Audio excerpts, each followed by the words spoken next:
Imagine walking down a cobbled, sea-swept street. Yeah. And to your left, there's this massive, imposing stone fortress built by King Henry VIII, specifically to rain cannon fire down on invading armadas. Oh, wow. Yeah. Right. It is heavy, it's gray, and it's steeped in literally centuries of strict military discipline. But then you look to your right. Okay, what's on the right? A local is just casually drinking mulled wine out of a delicate vintage teacup and eating a beautifully crafted vegan pie called the notorious PIG.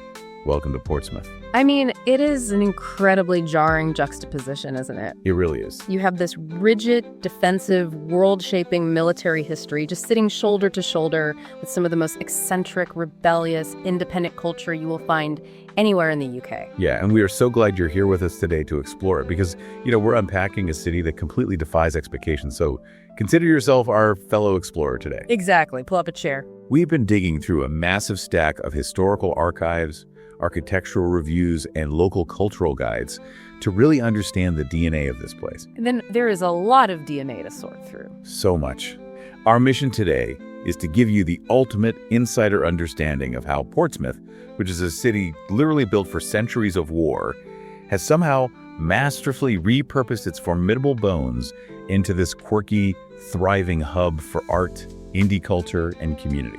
And just a quick note, we are keeping things purely historical, cultural, and architectural today. Yes, exactly. Okay, let's unpack this. Well, to truly understand how Portsmouth reinvented itself, you have to start with the anchor that created the city in the first place, right? Its naval legacy. Right, the dockyard. Yeah, the Portsmouth Historic Dockyard, I mean, it isn't just a harbor. It is quite literally a physical timeline of global maritime engineering. The scale of it is just staggering. You can stand there and look at the HMS Victory, which was Vice Admiral Lord Nelson's flagship at the Battle of Trafalgar in 1805. Yeah, an absolute icon. And then just a short walk away, you have the HMS Warrior. When she was launched in 1860, she was the Royal Navy's first iron-hulled armored battleship. Which was a massive deal. Huge. I mean, she completely rendered every other wooden warship on Earth obsolete overnight. Just wipe them out, technologically speaking. Exactly. And they even had the HMS M33, which is this really rare surviving warship from the First World War's Gallipoli campaign. Right, but the absolute crown jewel, and I think the thing that really requires us to talk about the sheer mechanics of preservation is the Mary Rose. Oh, absolutely. The Mary Rose is just a marvel. She was King Henry VIII's flagship, served for like 33 years, and then tragically sank during the Battle of the Solent in 1545. Just a devastating loss at the time. Yeah, and then the ship just sat there, buried in the silt at the bottom of the sea for 437 years. And the story of raising her in 1982 is legendary. I mean, they didn't just hook her and pull her up. Oh, no. It was a massive, incredibly tense engineering operation using this custom-built lifting cradle. Millions of people watched it live on television. I can't even imagine the pressure. Right. Just holding their breath, absolutely terrified that the waterlogged timbers would just snap and crumble in front of the whole world. Which brings us to the architecture of the £27 million museum that was built specifically around this single shipwreck. A very expensive building for one boat. Yeah, but what a building. It was designed by Wilkinson Eyre and Pringle Brandon Perkins plus Will, and they designed the building using what's called toroidal geometry. Toroidal. Okay, you're gonna have to explain that one. Yeah, so if you think of the curving donut-like shape of an inner tube, or like the sweeping, bulging curve of a wooden barrel, that's toroidal. Oh, okay. I can picture that. The black timber-clad exterior of the museum curves in this way to mimic both traditional English boat sheds and, the hull of the ship itself. Right, but the interior is where the real science happens. Because as it turns out, you can't just take 400-year-old waterlogged wood and dry it out. Definitely not. If you do, the cellular structure of the wood literally collapses in on itself and just turns to dust. Exactly. The conservation process is an incredible feat of chemistry. I mean, for decades, they had to continuously spray the surviving hull with a water-soluble wax called polyethylene glycol, or PEG. Wait, continuously? Like, without stopping? Basically, yeah. The idea was that the PEG would slowly penetrate the wood, replacing the water inside the cells with wax over the course of many years. Oh, wow. And once the wax had fully saturated the cells, they could finally stop the sprays and begin carefully air drying the hull. That is wild. And I guess that's why the conserved starboard section of the hull now sits right at the heart of the building in this highly controlled, climate-regulated hot box. Yep, it has to be perfect.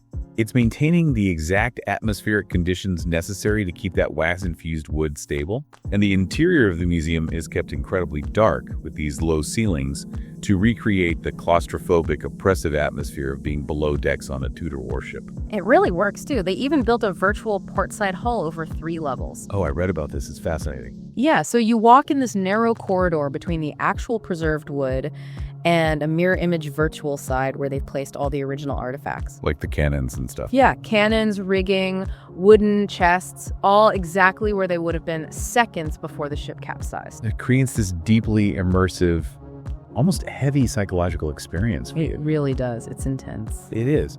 But I actually want to push back on this a little bit. Wait, lay it on me.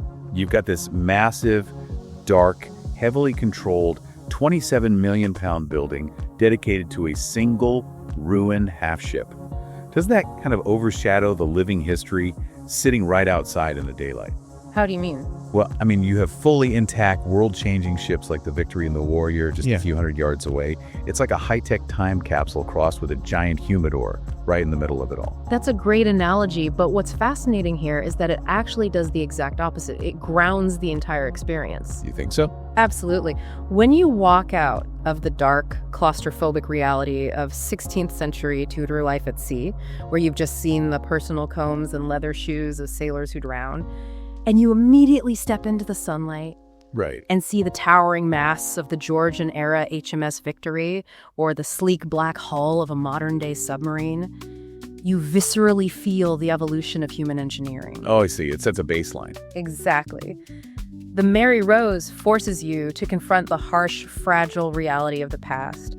It makes the technological leaps of the ships outside feel infinitely more impressive because you've just seen what those early sailors were up against. That is a great point. It provides the emotional anchor for the timeline. But, there is a fascinating side effect to having all these massive stone military structures, shipyards, and munition stores dominating the waterfront. Yeah, the sheer footprint of it all. Right. As military needs changed and downsized over the centuries, the city was just left with this colossal footprint of defensive architecture.